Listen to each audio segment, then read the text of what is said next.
Assalamualaikum warahmatullahi wabarakatuh. Saya Ika Widyastuti akan menyampaikan materi mengenai ketenagakerjaan dan pengangguran. Materi yang akan saya sampaikan mencakup ketenagakerjaan dan permasalahannya, pengangguran, teori pengangguran, jenis-jenis dan akibat buruk dari pengangguran. Kemudian pada akhir materi akan ada infografis mengenai keadaan ketenagakerjaan Indonesia pada Februari 2021. Yang pertama adalah ketenagakerjaan. Tenaga kerja menurut pasal 1 ayat 2 Undang-Undang Nomor 13 Tahun 2003 adalah setiap orang yang mampu melakukan pekerjaan guna menghasilkan barang dan atau jasa baik untuk memenuhi kebutuhan sendiri maupun masyarakat. Tenaga kerja sebagai modal yang sangat dominan dalam menyukseskan program pemerintah. Kemudian ketenagakerjaan. Menurut Undang-Undang Nomor 13 Tahun 2003, ketenagakerjaan adalah segala hal yang berhubungan dengan tenaga kerja pada waktu sebelum, selama, dan sesudah masa kerja. Menurut Badan Pusat Statistik, pada tahun 1970-an, batas usia kerja adalah 10 tahun atau lebih. Kemudian setelah Sakernas, batas usia kerja dirubah menjadi 15 tahun atau lebih menurut anjuran ILO. Yang selanjutnya adalah konsep ketenagakerjaan. Menurut Nainggolan 2009, terdapat 5 konsep ketenagakerjaan.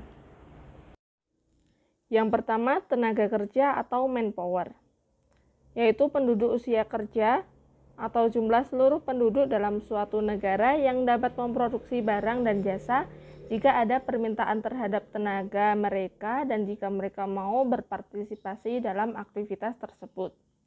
Yang kedua adalah angkatan kerja atau labor force, yaitu bagian dari tenaga kerja yang sesungguhnya terlibat atau berusaha untuk terlibat atau berusaha terlibat dalam kegiatan produksi barang dan jasa.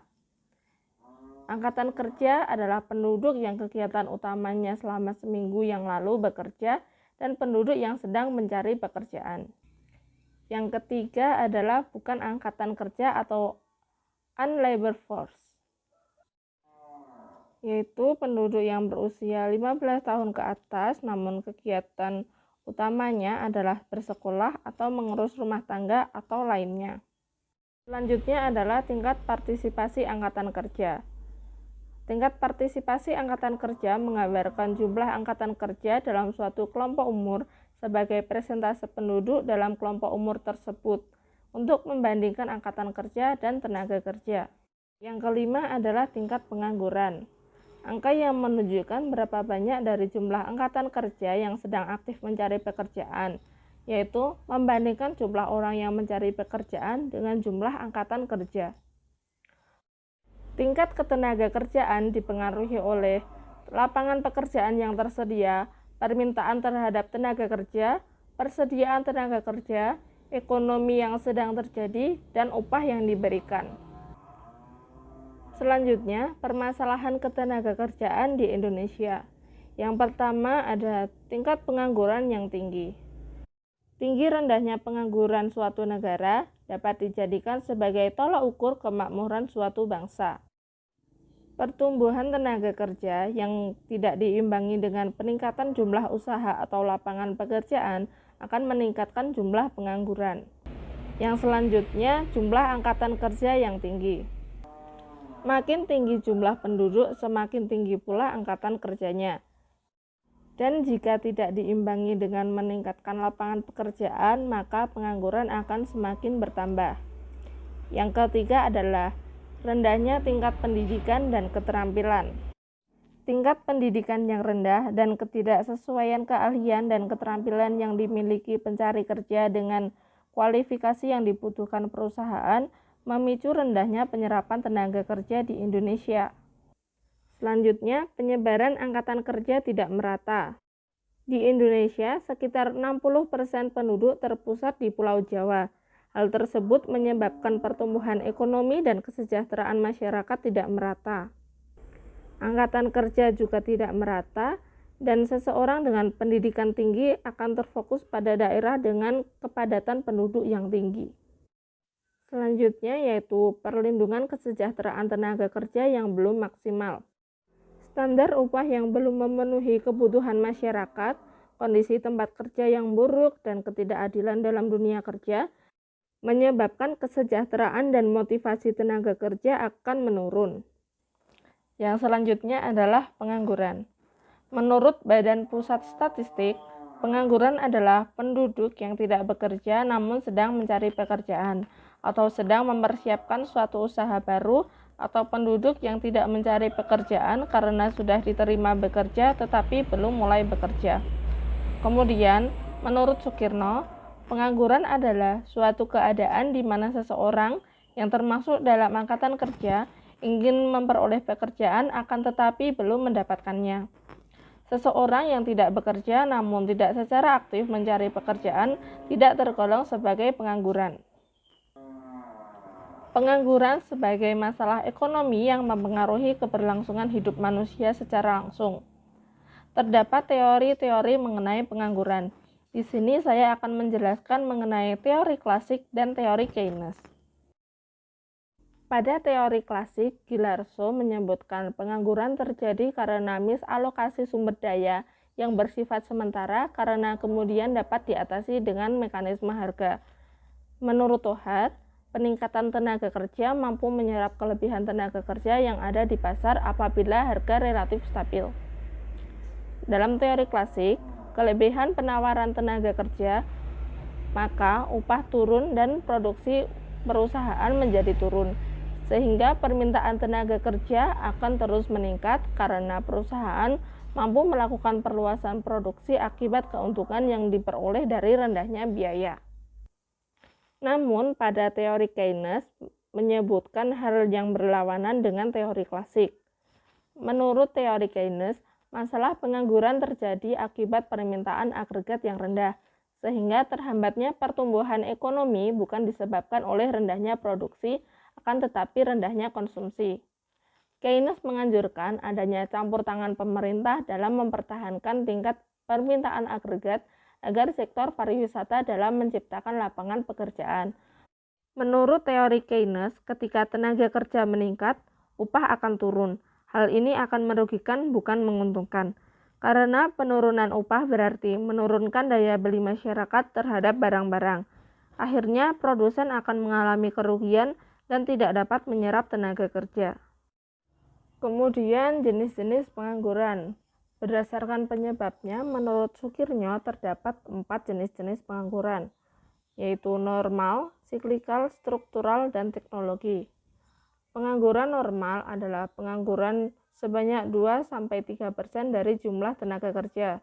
Mereka bukan karena tidak memperoleh pekerjaan, namun mereka sedang mencari pekerjaan yang lebih baik. Dalam hal ini, pengusaha susah memperoleh pekerja. Akibatnya, pengusaha akan menawarkan gaji yang lebih tinggi. Pengangguran siklikal disebabkan oleh perekonomian yang mengalami kemerosotan dan permintaan agregat menurun, sehingga hal ini akan memengaruhi perusahaan dan perusahaan akan mengurangi pekerja atau menutup perusahaannya. Pengangguran struktural terjadi karena perubahan struktur kegiatan ekonomi, faktor eksternal, dan persaingan yang terjadi dalam kegiatan ekonomi. Perusahaan yang tidak mampu bertahan akan menyebabkan kemerosotan, kemudian kegiatan produksi dalam industri tersebut menurun, sehingga pekerja terpaksa diberhentikan dan menjadi penganggur. Yang keempat adalah pengangguran teknologi. Pengangguran yang ditimbulkan oleh kemajuan teknologi dalam hal penggunaan mesin dan kemajuan teknologi lainnya. Pada hal ini, penggantian tenaga manusia oleh mesin-mesin dan bahan kimia. Kemudian, jenis pengangguran berdasarkan cirinya. Terdapat 4. Yang pertama adalah pengangguran terbuka, yaitu tercipta sebagai akibat dari pertambahan lowongan pekerjaan yang lebih rendah dari pertambahan tenaga kerja, yang mengakibatkan ekonomi akan menurun, kemajuan teknologi, atau menyebabkan kemunduran industri.